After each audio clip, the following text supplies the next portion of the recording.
This is the sideboard that matches the table. I've showed you guys a few times. It's out of the quarter sawn white oak. Sideboard's basically 99% complete. The door handles on the doors and the doors themselves have not been completely finished. They still need a few more coats of the water locks, and then I've got to put on some of the dark colored wax. The drawer bank above and the rest of the case piece has been completely finished, and that's why the doors themselves might look a little light in color as you look at it to the rest of the piece here. But basically that's what we're looking at there, and in my opinion, it turned out awesome. It's a sideboard, and it goes with a dining set with a table and hopefully a couple of chairs and some benches that are going to match. So as I pull in closer here, I just want you guys to see this open space area here. It has panels that fit in the back. So for instance, looking here inside, there's no back, but the panels themselves easily come out, and that's what we've got right here for the panels.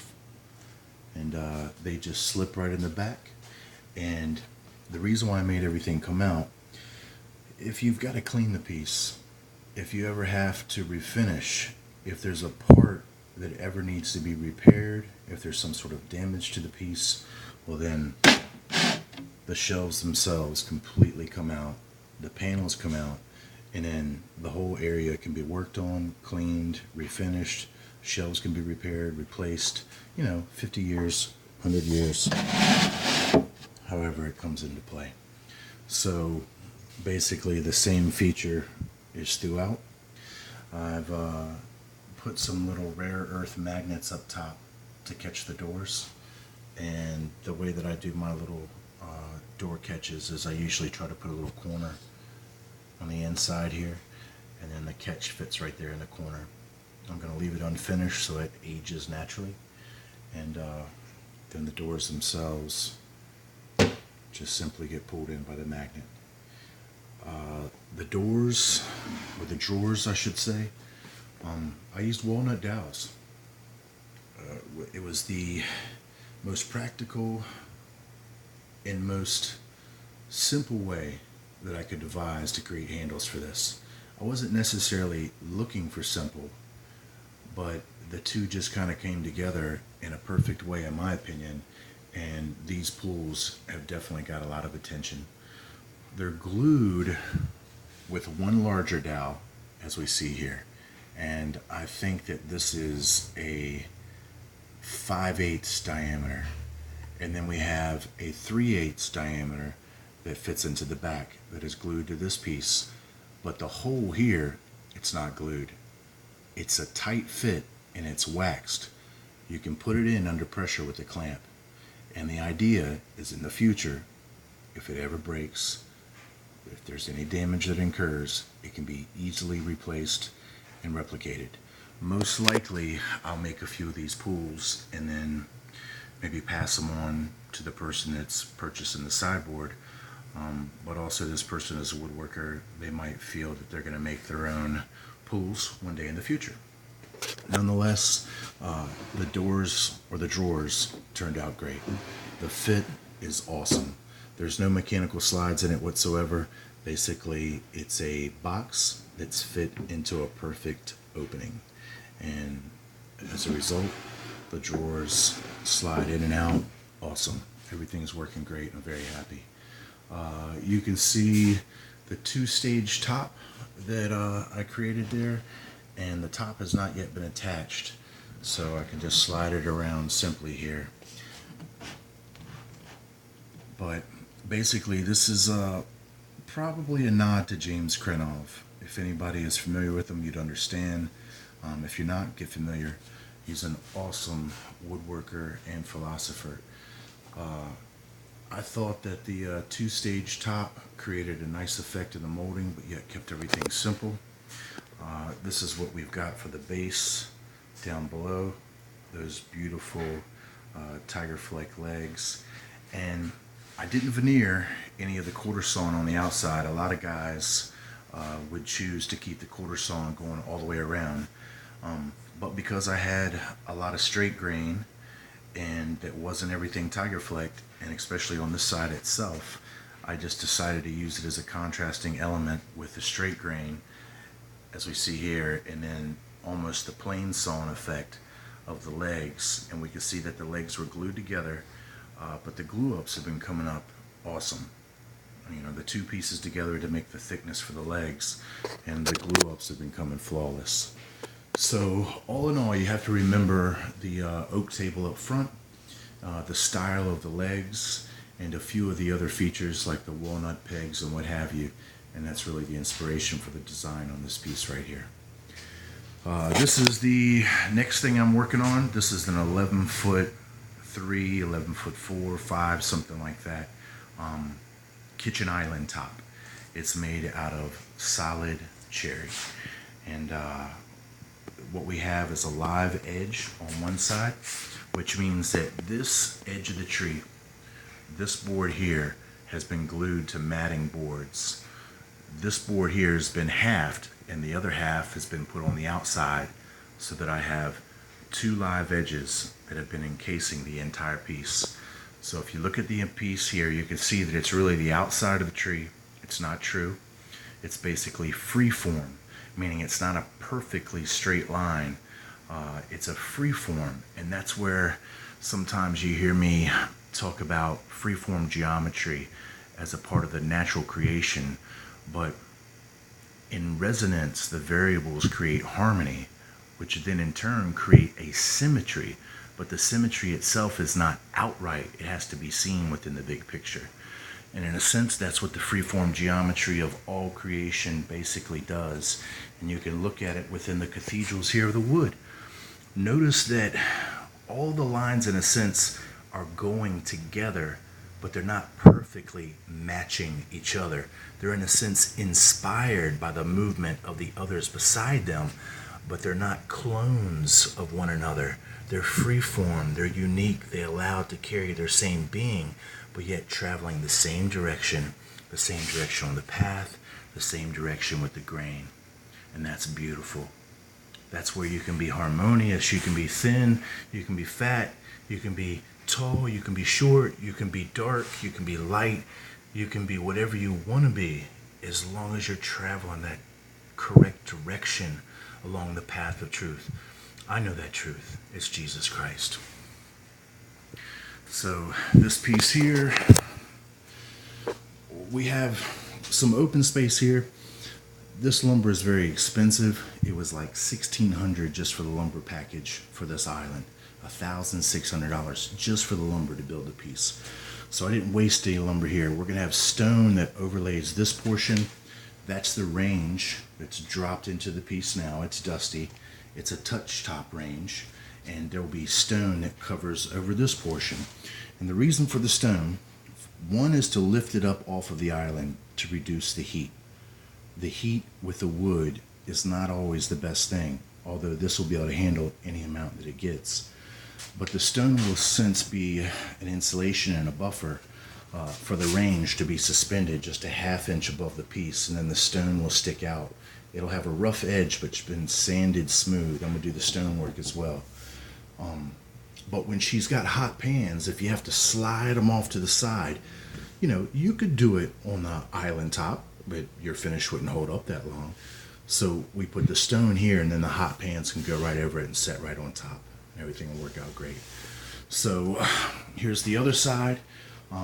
Basically, the cabinet base is going to start here, and then it's going to continue for a little over 8 feet to about this point. And then we have a cantilevered area, which this is going to be an extended bar area with stools that sit underneath. So in other words, the cabinet base will stop here, and then this will extend out without any bracing, and then the stools and people can sit around this area at the end. This is what we are making. You guys are just going to have to see this once it gets done, but it's definitely inspired by Buddhist philosophy, Buddhist architecture. I'm not a Buddhist.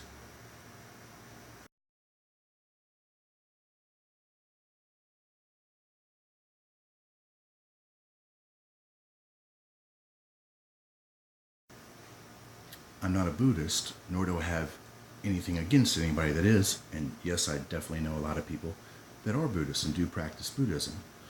But I'm not a Buddhist. But the customer appreciates those types of aesthetics. And then, of course, we're incorporating that Asian influence into the piece. So as we see, this is the side bracket of the case piece that you saw the top to set on top of. And in this area here, once again, we've got cherry boards. These are 7/8 thick that have been shaped, as you see here, to create a form of symmetry. And then this recessed area is cherry as well, quarter sawn for straight grain. And then I'm going to do carved lotus flowers here. The lotus flowers are going to be like an applique. It's not going to be carved into the panel. It's going to be done as an individual piece that will be built up, and then each individual leaf will be carved. But the leaf ends, as you've probably seen in some popular Asian motifs, will be mimicking this shape here. And then of course we'll have the lotus that expands and fans outward, filling the space as needed here, probably building up a few layers to give it some depth. It should look awesome. So we have the lotus flower suspended on the end of the panel, and then this is what we see as the front. It's massive. Like I said, it's over 8 feet long. 2 drawers here, 2 doors here. These are going to feature the cloud lift, and the cloud lift is what we're looking at with just this portion of the design right here. Popular Asian line influence, if you will, for the curve, the cloud lift. So the doors are going to have recesses that will experience the cloud lift itself, almost like carving it into the surface in a relief carving. But once again, it's going to be an applique, an overlay that will give us that effect. I have to keep everything within the reason for the amount of cash that can be done. So the doors themselves, a low set of doors here, a high set of doors here. Everything is off center. And then we've got a little small drawer here, and then a little door here. This is the foot design. As you can see, the bracket mimics a portion of the cloud lift and then extends to a soft curve where it sets on the leg. I've created a toe kick area just like you would have on a traditional kitchen cabinet, so that you can walk up close to the piece, do the work that you need to do, the cooking, the cleaning, the organizing, whatever, and you can get up close to the piece and be comfortable extending over top of it here on the countertop. This is the other portion of the panel, which I've been working on over the last, I've probably done this work here, everything that you see, in the last maybe 4 or 5 days, I guess. So I'm doing pretty good.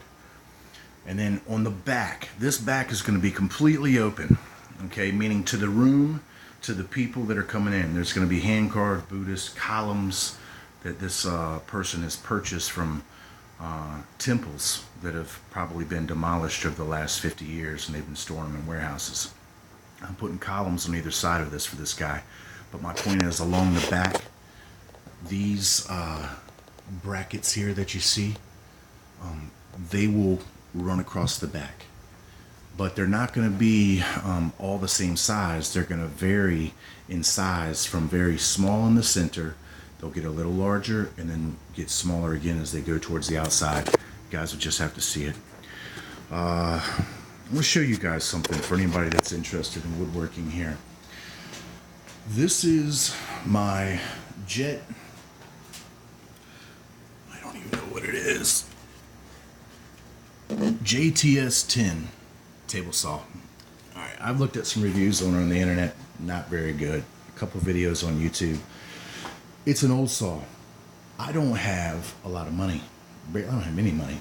I really don't have any resources other than what my family can afford to help me with from time to time. Basically, I myself am pursuing my passion here with this woodworking. I'm sacrificing everything to do what I love, and that's to work with wood. That's to refine things that are rough, to bring out the beautiful figure, to see the potential in something that most people would just simply cast away. So I'm giving everything I can to do what I got, and it takes a lot. So I'm having to work with next to nothing to make things that are extraordinary to survive. And I tell you, it's an amazing endeavor. But nonetheless, this table saw is underpowered. It's not that good. The fence isn't that great. Everything's not that awesome. So what I've done is I've created a very long sledway. And many of you guys who are into woodworking, or maybe have gotten into it a little bit from the videos that I've shown, you know about certain jigs and a thing called a crosscut sled. I have a real massive crosscut sled that does a couple of amazing things when I pair up this fence that I've designed with a particular clamp. And I'll talk to you guys about that another time. It's about how I make mortise and tenons for bridle joints and half laps. But I want you to see this sled. The sled itself is about 8 foot long. And that's because that's about the largest furniture piece that I normally deal with. It works for about an 8-foot sheet of plywood, so anything within that range I can cut down. And of course, hardwood stock, rough wood stock, any edges that I need to join, any edges that I need to true. So in other words, this is not only my table saw, but it's also my joiner, and it actually joins quite effectively. Anybody that understands what a spring joint is, if you're trying to glue up tabletops, you want a spring joint. I can put an accurate spring joint by using the sled, by attaching a very small ball bearing down the side at the end that the sled encounters, and then we'll deflect the sled enough to give me the spring joint. It's pretty neat. So here's my little handle. I've got these slots here that are actually, believe it or not, laser straight all the way down. And the slots themselves are routing the spline, which is the same thickness that's attached to the base. This is the handle. I can move the handle anywhere I want. It just has a pad with screws, and I move it all the time. So from this point of the sled to the very end of the sled, it's all moving at one time.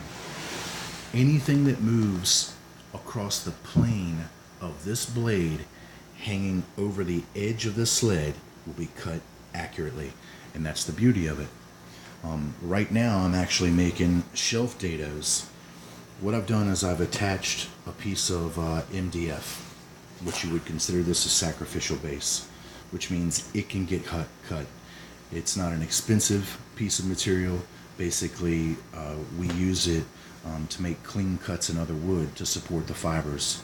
So I've got the piece of MDF temporarily screwed down to the base. Can take it off whenever I'm done with this operation. I put the MDF over in the beginning, over the cut line. I passed the sled through so that I would have a perfectly made today for this particular project, exact 90-degree edge to that blade. So now anything hanging over that edge will be cut accurately. What I just did, and of course these little toggle clamps, they're on the same pads. You can get these at the local hardware store. You just need to watch the depth of your screws so that they don't extend past the base of your sled and stop it from moving along your base support. My base support has a vacuum system built into it. The Fez tool, I can't remember which one it was. It was expensive. And this vacuum system I have hooked up as my above ambient air filter. And then of course I've got the base filter hooked up here, which is pulling the lower dust. And then above the whole area that I work, I have the clean air system right here. All right, so I want you to see how I do the dados. And I'm using plywood for the case construction, which is economical as well as practical for a piece this large. This is what I just did with the table saw. I just created this little half rabbet, this little dado that's to fit in my slot perfectly. The first cut I made was this inside corner, and then I gave myself an accurate layout line, and then I held that layout line directly over the MDF, And then of course I pre-adjusted my depth of the blade so that I would create the accurate dado that I needed. Once I was able to create the accurate depth, I established the first shoulder. Then I made the second cut, which was as basic as just pulling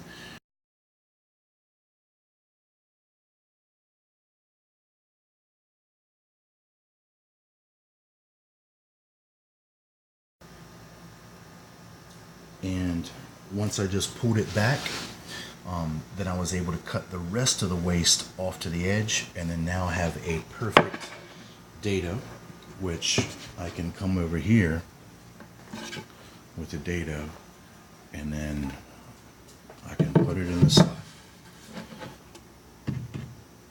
and then the dados themselves will fit in these slots here. There you go.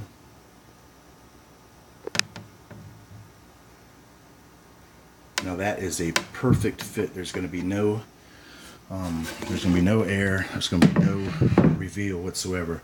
That shelf literally is going to form right into the side, and you'll be able to see no seam whatsoever. Okay, I think it's real important that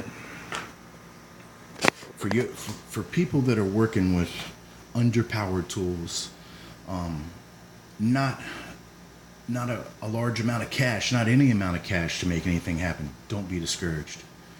I've built what business I got from nothing, from literally nothing. I'm self-taught. Every bit of everything that you see, every bit of every work, every craftsmanship, every accomplishment is due to tenacity, to just outright not taking anything but yes for the answer to what I'm trying to make happen and what I know is true and real. And I'm just busting through as many barriers, and there ain't nothing but barriers around me. There's gonna be nothing but barriers around you. The point is, you can make it through. You can make it through, especially if what you're doing is true and right, and for all the right reasons. So woodworking is a noble endeavor, in my opinion. So the sled itself, I'll let you see a little bit more as it passes through. At no point ever, and this is the key to the success of the sled, it rides in these miter tracks, which are ground into the base of the table saw. Now mine are not accurate. I think that when the machine that made this probably had a dull bit and it was ready for changing, when it went in, it deflected a little bit, and it has caused me massive amounts of drama on this saw to get things accurate on it. And it's one of the main reasons why I made such a large sled originally, so that I could join things straight. I don't have a joiner. And then of course my table saw fence is not the best that comes with this. I did update it a little bit though. But the success for this is that at no time during the majority of the longest cuts and absolutely all of the shortest cuts in between of 8 foot is the sled ever out of the main portion of the saw miter gauge or miter slot. It's never out. I pull it all the way back to the beginning, and then of course I've got the first portion of the sled, which is still in the miter slots, and then of course it's being held straight in the same position here. So as I pass whatever work pieces I got, it can be this long, coming all the way back here. As I pass it through, it's being held straight and square right along that edge. So my point is, there is no limit to things that I'm cutting on this thing. I'm cutting everything on it. I'm making everything that you see here. It's what's giving me the accuracy with ease. It's making it enjoyable. It's making it dependable, and it is making it absolutely obtainable. I see a lot of guys got a lot of different ways. They got a lot of high tech, everything, and a lot of stuff works for them real well because they got the best of the best. You know what I mean? Some of the technology is literally making things super easy for people in this business right here. But for some of us that are still dependent upon our own wit, upon our own tenacity to overcome, this sled is a great addition to any shop. It barely ever comes off the table saw. I do all sorts of operations here. When I need to come and clamp for any routing, for any sanding. Matter of fact, this is my sanding station. The sanding station as you see, has all of these different hoses that hook up to this one manifold that I have. So whenever I'm in an operation, from sanding to the saw to the router, I change these hoses around. And basically the saw itself will make the tool kick on with the vacuum, whatever tool I'm using. So it works out awesome. I'm cutting full-size doors. When you need to fit doors in the opening for a cabinet or even a large door in your house, cutting full-size tabletops, anything under 8 foot, I can throw on the side of the sled, join it, cut it accurate, cut it at any angle, anything. I can attach any jig that I want on here, any block, any fence. I can put a fence going 90 degrees this way and make it a temporary crosscut sled. I need to make 45 miters. I can do all of that on this one super sled. This one super sled right here. And it just absolutely is making it possible for me to do what I do. All right, guys. I hope that you enjoyed the video. I'll show you kind of how I suspended the back outfeed on the saw. I screwed right into the side, thin stamped steel here. Basically just screwed, tapped some holes, and put some Kreg screws with some washer head, pan washer head screws in there. And that holds this little cantilevered piece up around the motor itself. So the motor's still free. It doesn't give me that much angle or that much tilt, but I'm not cutting any bevels on the saw traditionally. The majority of my bevels are cut on a jig on top of that sled, which makes them much more accurate than trying to read them off the saw. So I don't ever change my saw from dead 90 where it's at right now. And then I've got my little outfeed miter slots to accept the sled all the way down. And I have put the descending outfeed tables a little lower than the outfeed tables that precede it by about a 1/16, so that the sled drops from one plane to the next, but yet it's still within about 3/16 of being flat and level across the saw the whole way. All right, guys, small shop. My shop's about 20 by 24, something like that. I'm able to do a lot of work in it and get a lot of things done, just simply through ingenuity. I'll be back.